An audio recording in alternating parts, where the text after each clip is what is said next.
Hypothetical battles. If US and India were to jointly attack China, how long will it take to defeat China and liberate Tibet? 2 scenarios. 1 reality, nukes, and 2 pseudo-reality, no nukes, though as you will see, neither scenario is ever close to reality. Scenario 1. Winter is coming. Chinese intelligence community and spy satellites get a whiff of a possible US-Indian joint strike on China for some unknown reason. Some sources say it is to liberate Tibet, but the general staff dismissed it as misinformation. No one could possibly be so retarded. As China watches the US and India gather its military assets at rallying points, the Chinese president emails the following image to the US president, doxing the Indian prime minister. Unfortunately, the conspirators, maybe the CIA or the NSA, intercepts and deletes the email.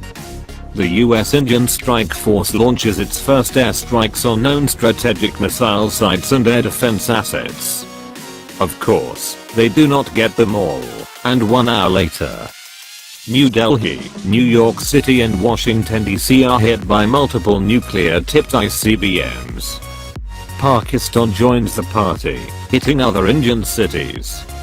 And it turns out that the Americans also have dead man switches on their ICBMs on some Chinese cities, Beijing, Shanghai, Chengdu and Shenyang.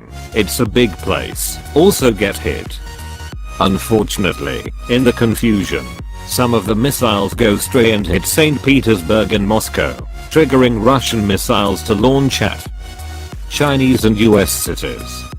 The French take a nap, and then fires their missiles. Hello, nuclear winter. But China is not defeated. Scenario 2, winter comes earlier. Instead of waiting for the inevitable, why not just fucking nuke them Chink bastards first? India and US nukes are launched at known Chinese ICBM sites, and unfortunately does not get them all, and Chinese nukes hit Indian and US cities. Pakistan also launches against India. Other nuclear powers are on their equivalent of DEFCON 1 and there may be accidental launches. Many people will die initially from the nuclear strikes, but the rest of the world dies a slow death from a long radioactive winter. But China is not defeated. Scenario 3, Queensberry rules for World War III. For some magical reason, nuclear weapons have been disabled globally via some godmode cheat code. And likely it would not just be the US and India vs China, but it would trigger a whole slew of mutual security treaties.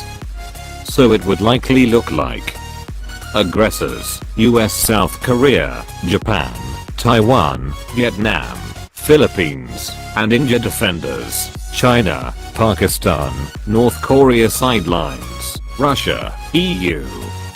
But for simplicity's sake, let's also magically restrict the participants to US, India, and China since the question explicitly requested only those parties to join the party.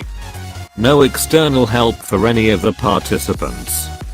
Once again, Chinese spy satellites give advance warning that something fishy is going on as aircraft carrier battle groups start moving towards China. Military attaches and diplomats are scrambling to figure out what is going. But the Americans and Indians say it is a joint exercise. As Indian troops start to mass on the Himalayan border, and more US carrier task forces move from Japan, it looks less and less like an innocent exercise. China sends submarines to shadow the fleets, and issues an ultimatum to the Americans and Indians, fuck off or get fucked. But the coalition ignores them, and maintains that it is an exercise. Suddenly, bombs start falling from the skies, waves of B-2 stealth bombers strike at ICBM launch sites, DF-21 carrier killers. Simultaneously, B-52 fleets take off for China to mop up, and target other military sites. But they could not hit them all. Soon, waves of ICBMs fly towards the coalition carrier groups, there was no adequate defense against them. Combined with Chinese submarines, the attack obliterates India's carrier task forces and sinks 4 US carriers and scores of other escort ships. Remaining 4 carriers are damaged to various degrees. Many if not all the Chinese subs would be sunk or captured. The remaining carriers sought either aircraft for air superiority and airstrikes over China, with coordinated sorties by the Indian Air Force and the USAF in Okinawa. USAF tankers are kept very busy. And the PLARF is waiting.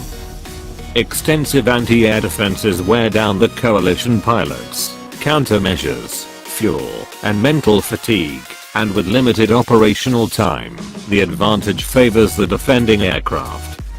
However, US pilots are the best in the world with the most training and experience, and Indian pilots also have experience in hot conflicts before.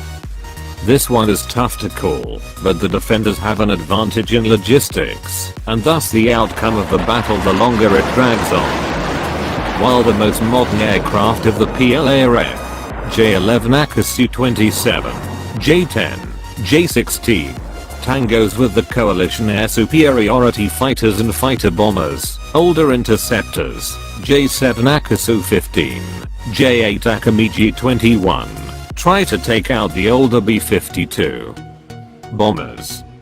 While the targets of the bombers were never known, it was suspected that the Three Gorges Dam was targeted, and if it were hit, there would have been devastating consequences.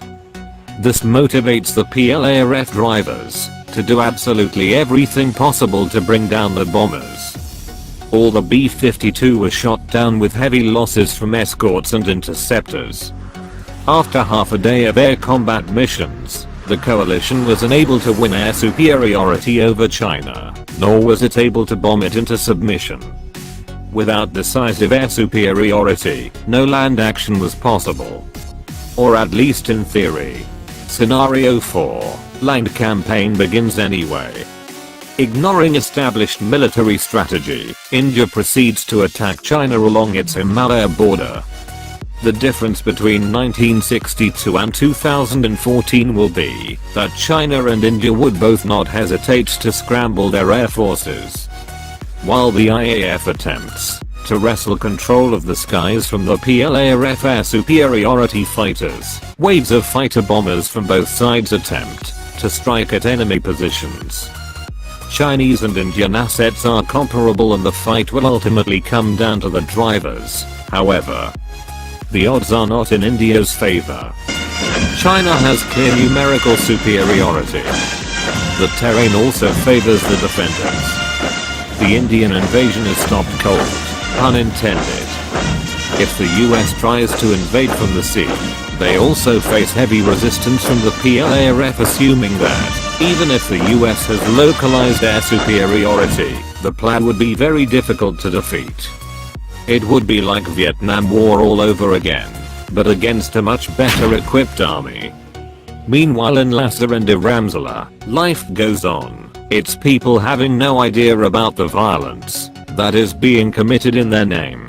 Scenario 5, win without fight, like Sunti Zedu said. Logistics make or break battles.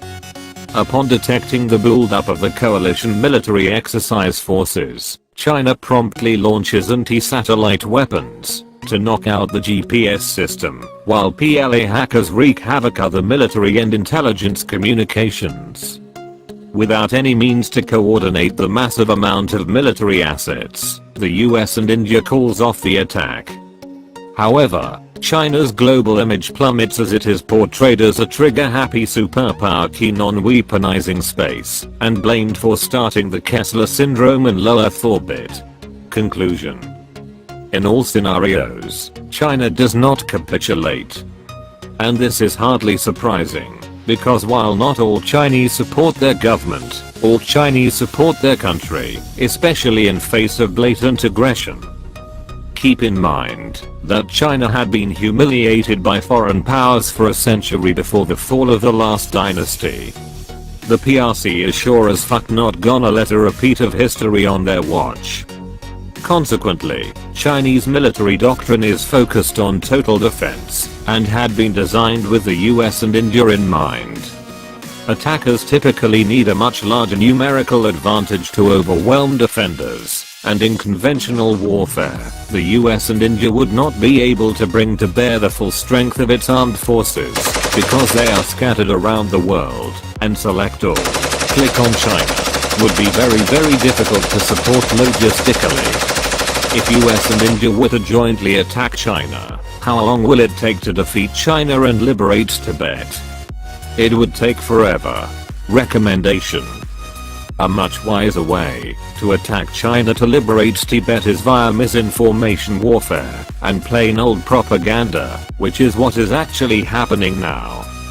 In this case, Hollywood can project much more power and do more damage than any number of carrier task groups or nuclear missiles. Thank you for watching. Please like, comment, share, and subscribe.